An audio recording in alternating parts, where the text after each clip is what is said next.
Amém. Abra aí a sua Bíblia ou aplicativo no seu telefone, no livro de Mateus, capítulo 13.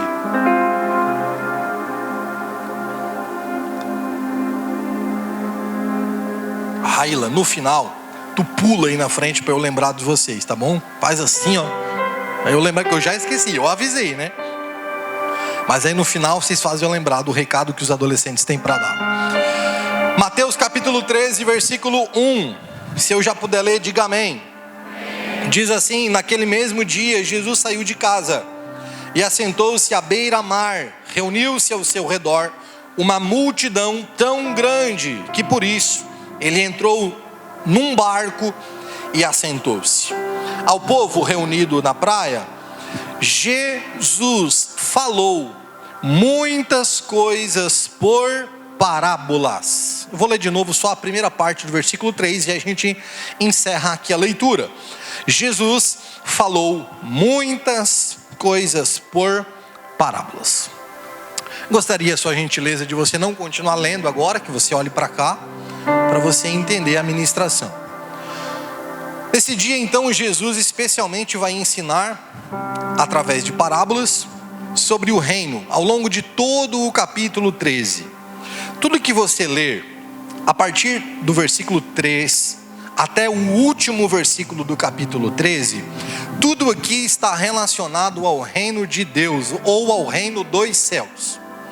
Eu quero relembrar vocês que ler na Bíblia reino de Deus e ler na Bíblia reino dos céus significa a mesma coisa. Especialmente no evangelho escrito por Mateus, olha aqui para você aprender, especialmente no evangelho escrito por Mateus, nós vamos ler com mais frequência a expressão reino dos céus. Nos outros evangelhos, nós vamos ler com mais frequência a expressão reino de Deus. Por que tem essa diferença? Porque Mateus é um evangelho que ele foi destinado, ele foi escrito para um grupo específico de judeus. Mateus escreveu para os judeus. E o judeu não pronuncia a palavra Deus, porque eles levam ao pé da letra o mandamento, lá dos 10 mandamentos, que diz: não tomarás o nome do teu Deus em vão. Então o judeu, ele tem tanto cuidado com esse mandamento, que ele nem pronuncia a palavra Deus. Mateus, ele é muito esperto.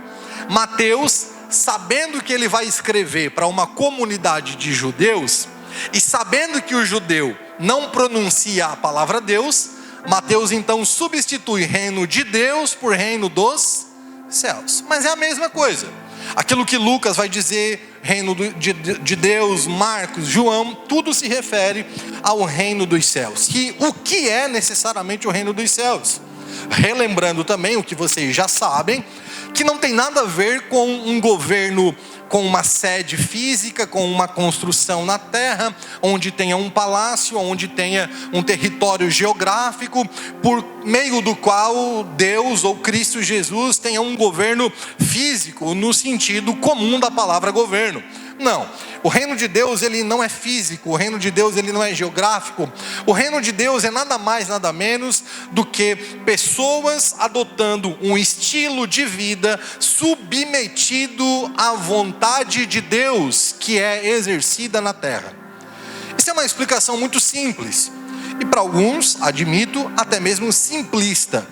Mas é o que Jesus ensinou na oração do Pai Nosso, quando ele diz: quando orarem, vocês digam: Pai nosso que está nos céus, santificado seja o teu nome, venha a nós o vosso reino. Então seja feita na terra a tua vontade, como ela é feita no céu. O que é o reino? É a vontade de Deus na terra, como se estivéssemos no céu. As pessoas, elas ficam com muita ânsia de ir para o céu. Crente tem isso, quer ir para o céu, quer ir para o céu. Mas eu preciso dizer a vocês que ninguém vai para o céu se já não viver os princípios do céu aqui na terra. Porque isso é o reino dos céus. É submeter a nossa vida por completo. Não é algumas áreas. Viver o reino de Deus, meus irmãos, não é pegar a minha vida espiritual e submeter a Deus. Mas a minha vida sentimental deixa que eu controlo. Viver o reino dos céus não é pegar a minha vida sentimental e subordinar ela a Cristo, mas a minha vida material eu governar. Viver o reino de Deus é pegar tudo que há em mim, tudo que eu faço, tudo que eu sou, tudo, e submeter ao Senhor. O Jeff foi muito feliz me antecedendo aqui, quando disse que Deus não quer mais as nossas sobras, Deus não quer mais os nossos restos, Deus só aceita aquilo que para nós vai fazer falta. Se fizer falta para você perdoar, é esse perdão que Ele quer.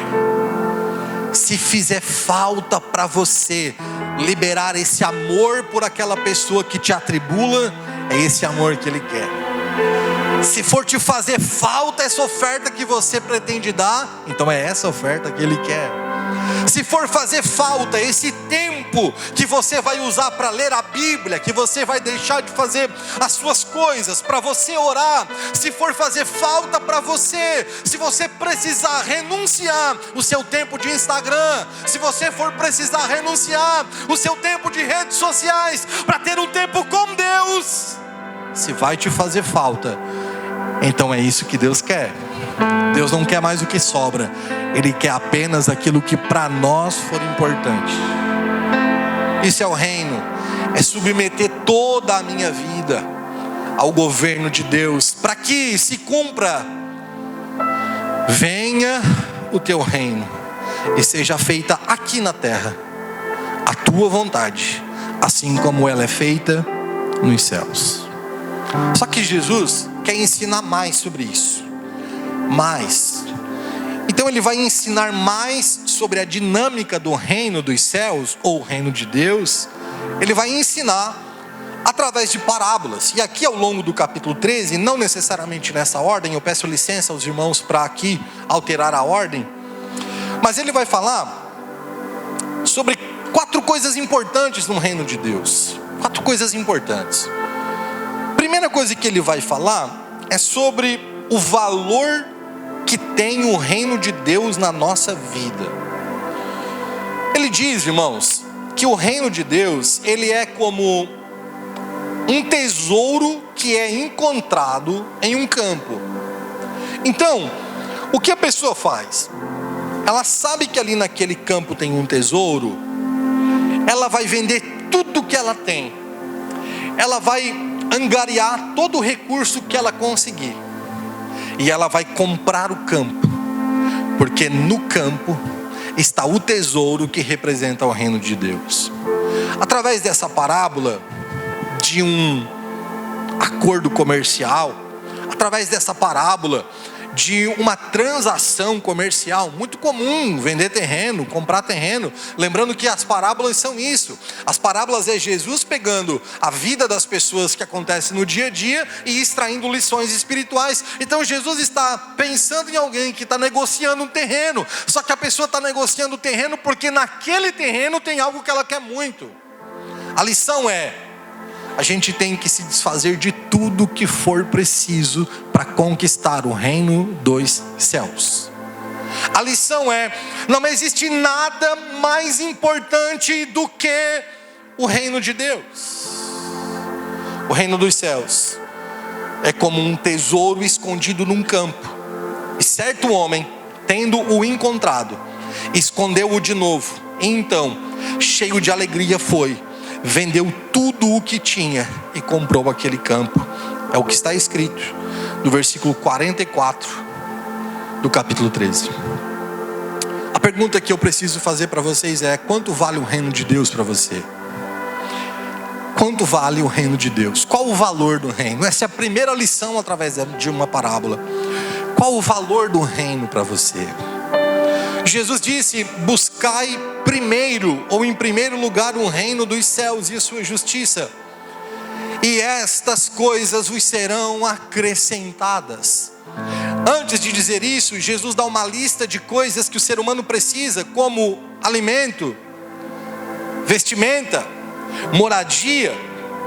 E então, depois de falar de todas as necessidades básicas do ser humano, Jesus diz: não busquem essas coisas, ainda que elas sejam para a necessidade básica de vocês, não busquem elas. Busquem primeiro o reino dos céus, e essas coisas, ou seja, aquilo que eu preciso para sobreviver, e estas coisas serão acrescentadas a vocês. O pessoal costuma citar esse versículo de forma errada. O pessoal costuma dizer: buscai o reino de Deus e as demais coisas. Não está escrito demais. Leia a Bíblia com atenção. Porque se eu digo e as demais coisas vos serão acrescentadas, nessa demais coisas eu posso incluir o que eu quiser.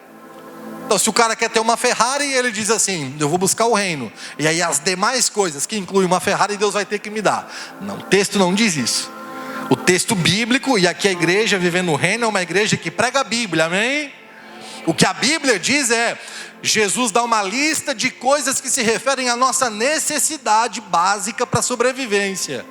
E Jesus então arremata isso dizendo: quando eu busco o reino, as coisas que eu preciso para a minha subsistência, elas automaticamente virão sobre a minha vida. Isso mostra o valor do reino, irmãos. Buscá-lo em primeiro lugar.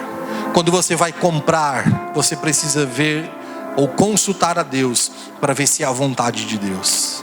Porque pode ser que aquela vontade do céu, lembra o que é o reino? É a vontade do céu acontecendo na terra. Você quer comprar, mas você tem que ver se a vontade do céu é essa. Você quer namorar, só que você precisa, jovem, consultar se o céu também quer esse namoro. Você quer se mudar, só que você precisa consultar se o céu quer que você se mude de casa. Você quer mudar de trabalho, só que você precisa consultar se o céu quer que você se mude de trabalho. Porque viver o reino é fazer na terra uma vontade que já existe no céu. Vocês estão aqui ainda ou não? Então, buscar o reino em primeiro lugar, irmãos, é nada mais, nada menos do que isso. É antes de qualquer coisa,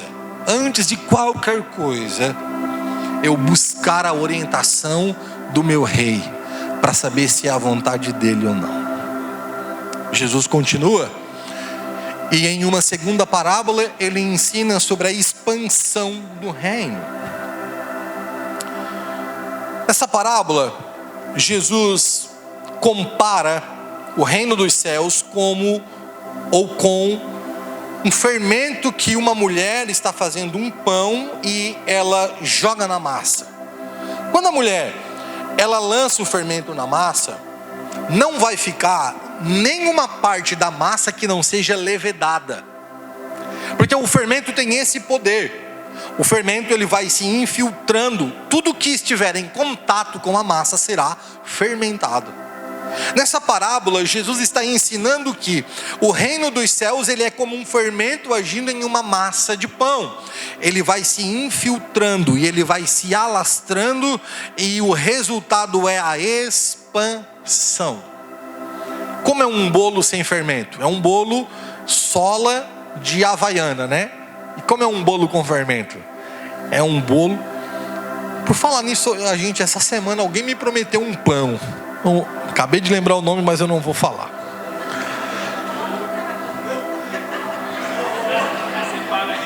Irmãos, encerrou o culto. Vamos terminar o culto. Botou fermento? Oh, glória. Irmãos, olha aqui. O fermento faz o pão expandir, crescer. O que Jesus está ensinando é que o reino dos céus é algo que sempre estará em movimentação e expansão. O reino de Deus, irmãos, não é algo só para a sua casa. O reino de Deus é algo que precisa passar pela sua casa e alcançar mais alguém. O reino dos céus não é apenas para mim. O reino dos céus ele é para mim e mais para alguém. Porque através de mim o reino de Deus ele age como um fermento que vai levedando toda a massa. O reino de Deus, o reino dos céus, ele é para todas as camadas da sociedade, inclusive. Existe os extremos, e os extremos são perigosos. Porque em um extremo está a teologia da prosperidade, que diz que todo crente tem que ficar rico, porque se não ficar rico, é porque tem alguma coisa de errada na vida. A teologia da prosperidade, ela é diabólica. Vocês me ouviram? Todo mundo me ouviu, né? Teologia da prosperidade é diabólica. Jesus não morreu na cruz para fazer ninguém rico. Jesus morreu na cruz porque a gente tinha uma dívida com Deus que a gente não conseguia pagar, e Jesus veio e pagou no nosso lugar. Então esse é um extremo. Só que também tem os adeptos da teologia da miséria. E aí quando algum irmão prospera um pouquinho, aí diz assim, prosperou porque se corrompeu. Olha lá o carro que comprou. Também fazendo as coisas desse jeito, aí até eu compro. Na verdade você está com inveja. Porque se a teologia da prosperidade está completamente errada, a teologia da miséria também está completamente errada. Então, irmãos, o reino dos céus, ele é para o pobre e também é para o rico. É para o rico e é para o pobre. Então o reino dos céus, ele não está limitado às classes mais baixas da sociedade. O reino dos céus quer ser como um fermento levedando toda a massa, e quer alcançar todas as classes sociais. Graças a Deus que alguns anos atrás os pais despertaram para enviar os seus filhos para as universidades. Então nós ouvimos semana passada a experiência do Marquinhos e da Nath, formados em medicina, porque os pais acreditaram que não seria a faculdade que iria corromper eles, e não corrompeu. Se formaram e estão aí, servindo a Deus e servindo a noiva de Jesus. Porque o reino dos céus é para os médicos, é para os advogados, é para os grandes empresários. O reino dos céus é para os grandes esportistas. O reino dos céus quer estar nas concentrações dos grandes clubes de futebol. O reino dos céus quer estar, irmãos, nas mídias. O reino dos céus quer estar infiltrado nos maiores meios de comunicação da nossa cidade. O reino dos céus ou da nossa nação. O reino dos céus quer estar e penetrar em todos os lugares. Aonde houver um crente cheio do reino, o reino vai fermentar aquele lugar inteiro, e os valores e princípios do céu serão estabelecidos naquele lugar. Eu creio nisso do fundo da minha alma. Eu creio nisso. Mas eu quero chegar aqui em algo. Então Jesus também ensina aqui no capítulo 13 sobre os integrantes do reino. E nessa parábola dos integrantes do reino, é na verdade a parábola do trigo e do joio.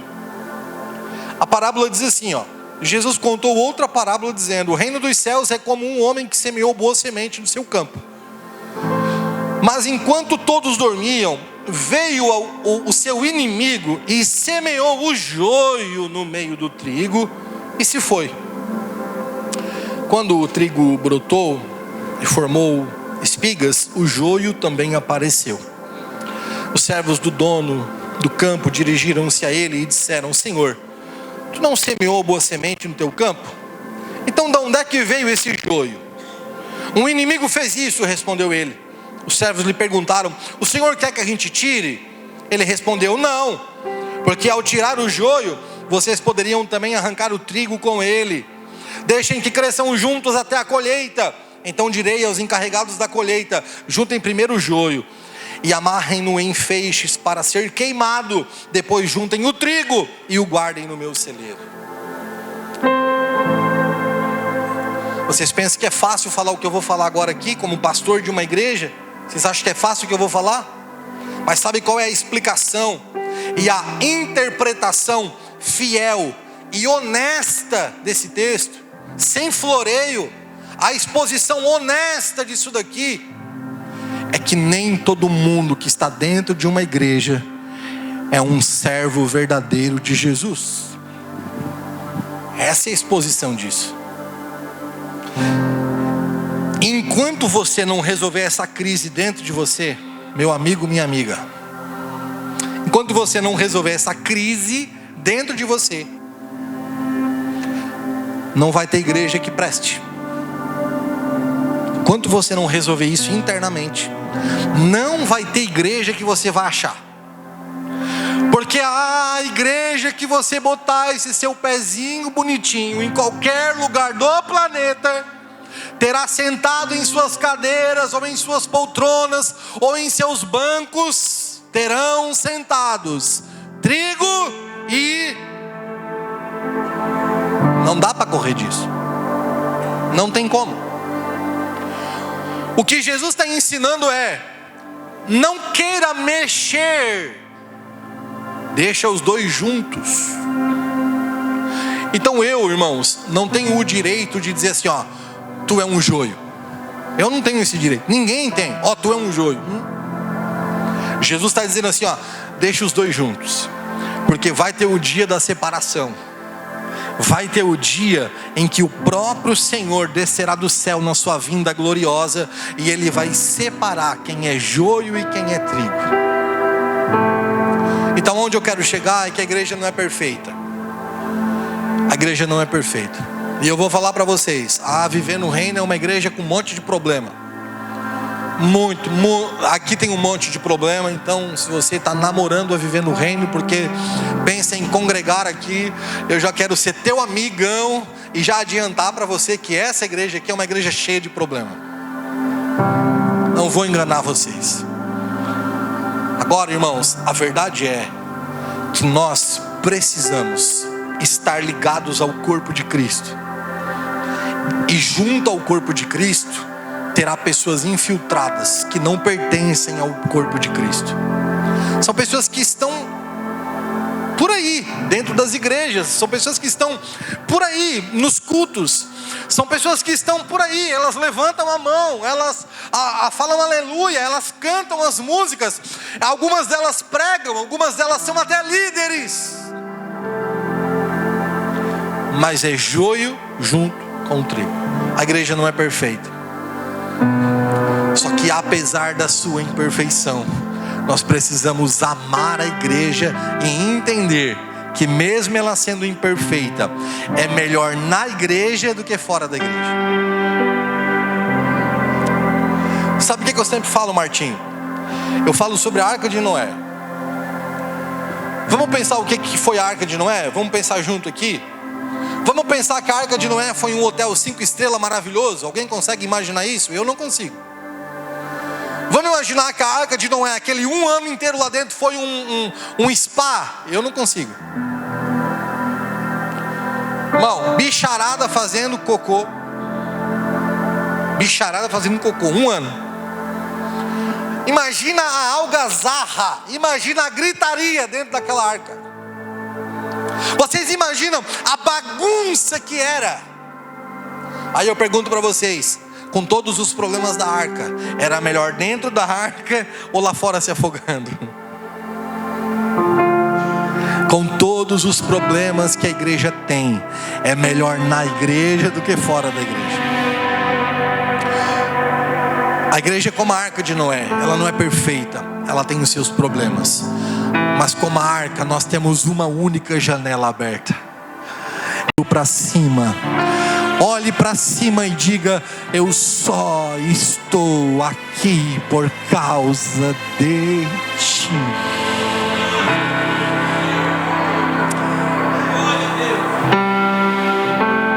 Tem joio, tem joio. É o joio que causa escândalo. É o joio que faz a gente querer. É o joio. Mas eu não vou mexer. Nem vocês. Ninguém pode mexer. Deixa crescer junto. Porque um dia haverá uma separação e só Deus é quem pode fazer.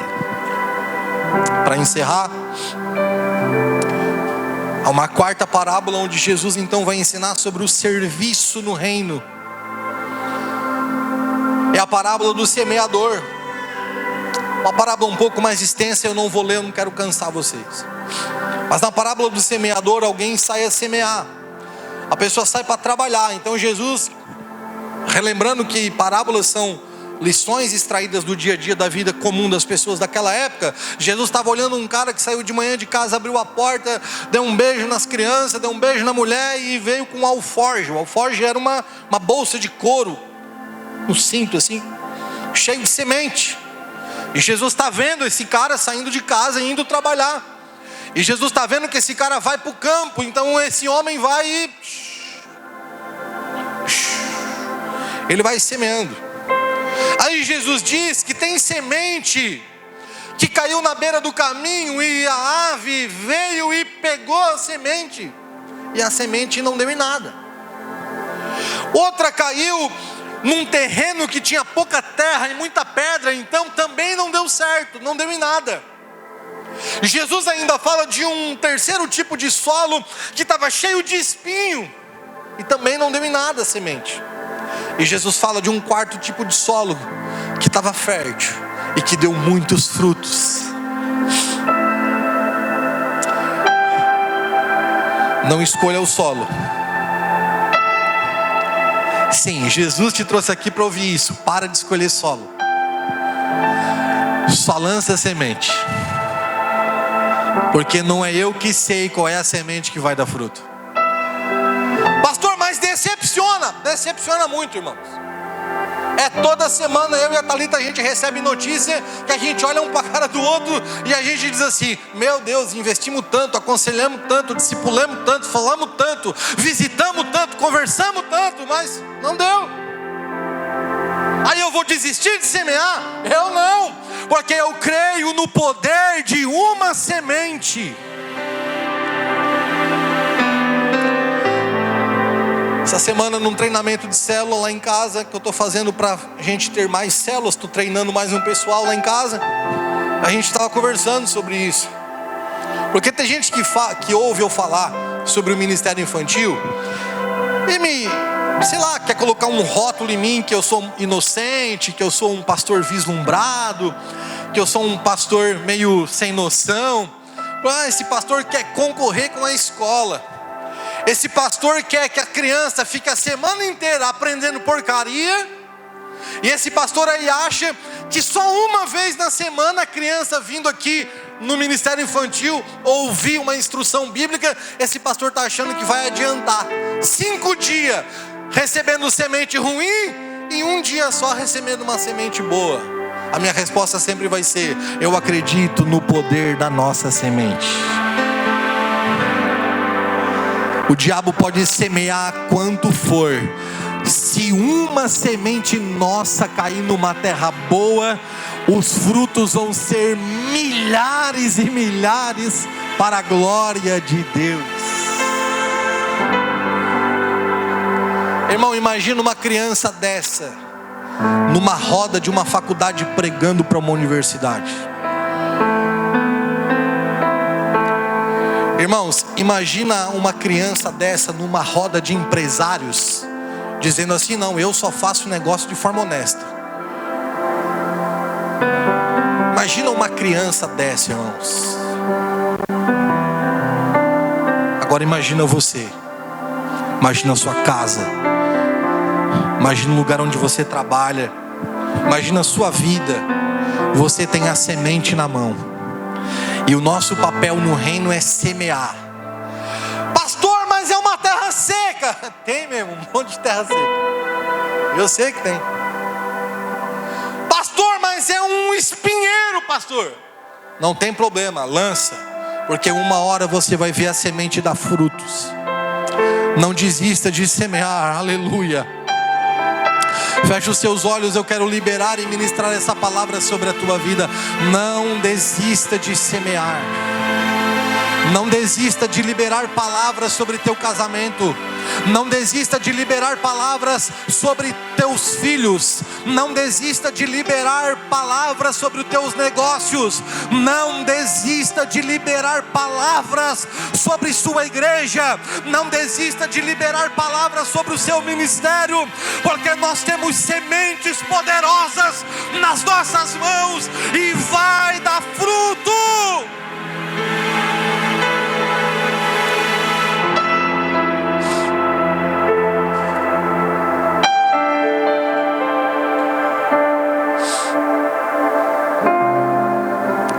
fruto. Vai dar fruto.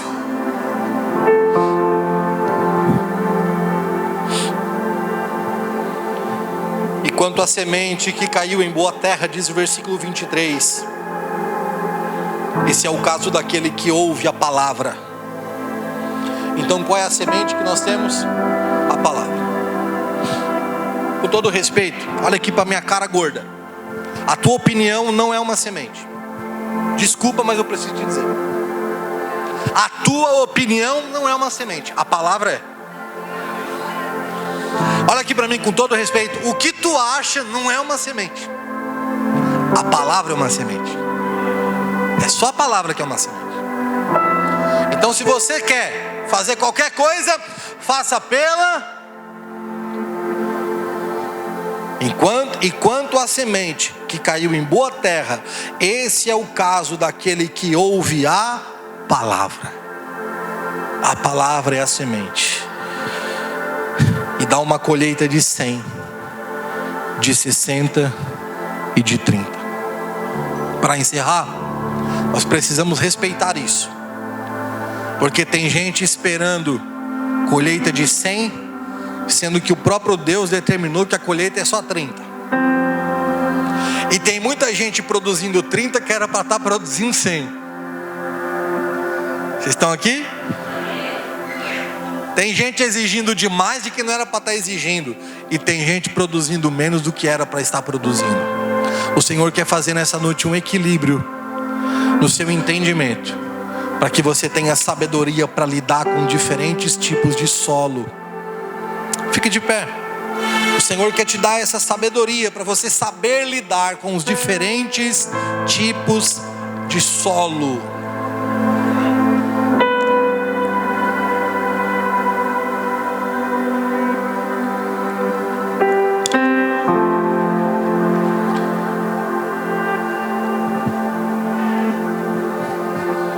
O valor do reino.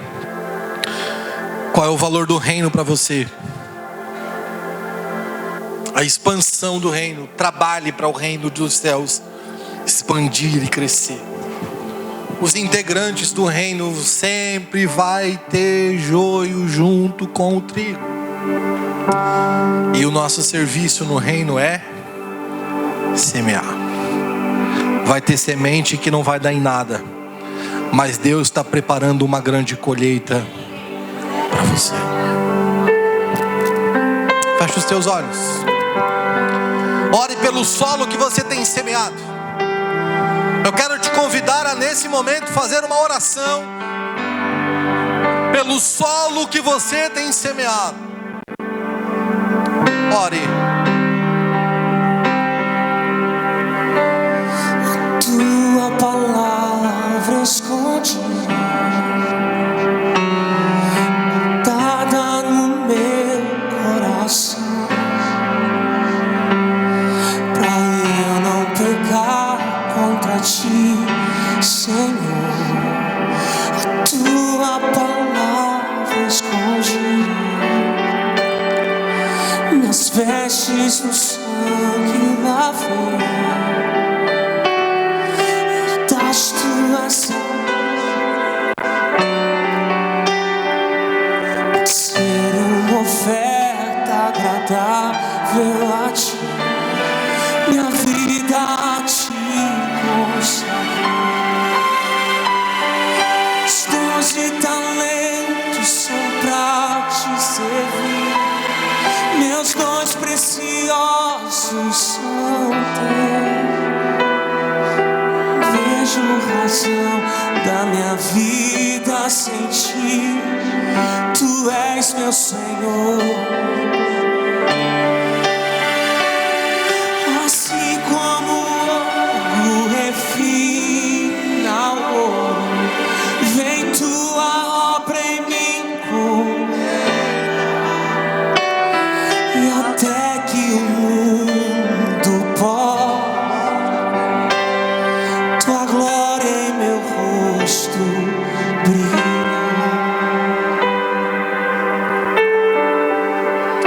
Sabe, uma das coisas que diferencia o trigo do joio? Muito simples, mas muito profundo. Eu pelo menos acho bem profundo isso. Nos dias de vento, numa plantação de trigo, nos dias de vento, o trigo ele se curva, e o joio, vem o vento que vier, o vento ele não se dobra. O joio, ele não se curva para nada. O joio, você pode pegar a Bíblia e esfregar na cara. O joio é tão arrogante que o joio acha que o que ele acredita é mais importante do que o que está escrito na própria Bíblia. Pastor, tem gente assim? Opa, tem bastante. Pessoa que você já está escrito aqui, ó, lê você. Não, mas veja bem, porque não sei o quê. Pessoa, irmãos, que não se dobra, pessoa que não se curva, pessoa que não se humilha para ninguém, pessoa que se acha superior, que a sua opinião é só a que vale, pessoa que não ouve os outros. Isso é joio. Mas o trigo se curva quando tem que se curvar. O trigo, quando ele precisar dizer me desculpa, ele diz: olha, me desculpa, eu errei, eu falhei. Seja com quem for, irmãos, seja com quem for. Seja com quem for. Não tenha vergonha de pedir desculpa. Não tenha vergonha. Pedir desculpa é bonito, é uma palavra bonita. Me desculpa é uma palavra bonita. Tenho que pedir desculpa para minha esposa. Já tive que pedir desculpa para a liderança da igreja. Eu já tive que pedir desculpa para a equipe pastoral da igreja. Esses dias eu pedi desculpa para uns jovens aqui da igreja. Eu entendi uma situação errada. Fui dar uma chamada nos jovens. Entendi errado. Mas eu sou pastor. Não, mas eu mesmo sendo pastor, eu tive que voltar atrás, chamar os jovens e pedir desculpa. Pedir desculpa não é feio. Pedir desculpa, irmãos, é belo. O trigo se curva quando precisar. O joio não. Mas deixa junto. Um dia haverá a separação. Feche os teus olhos. Olhe para Jesus. Deixa o joio. Olhe para Jesus. Os povos se curvam, as bocas se abrem e as mãos se levantam para dizer que tu és o Rei, para dizer que tu és o Senhor.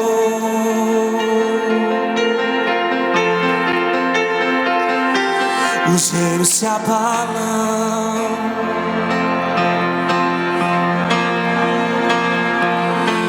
as bocas se abrem e as mãos se levantam para dizer que tu és o Rei,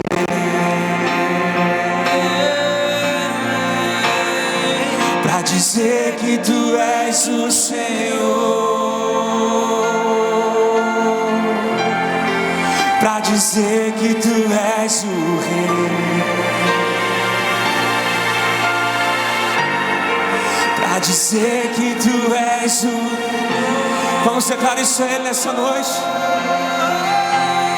Teu reino é sempre eterno, firmado em misericórdia, justiça, igualdade, bondade e fidelidade. A tua igreja te adora. Sim, Deus. A tua igreja te adora. Teu reino, Deus, teu reino é sempre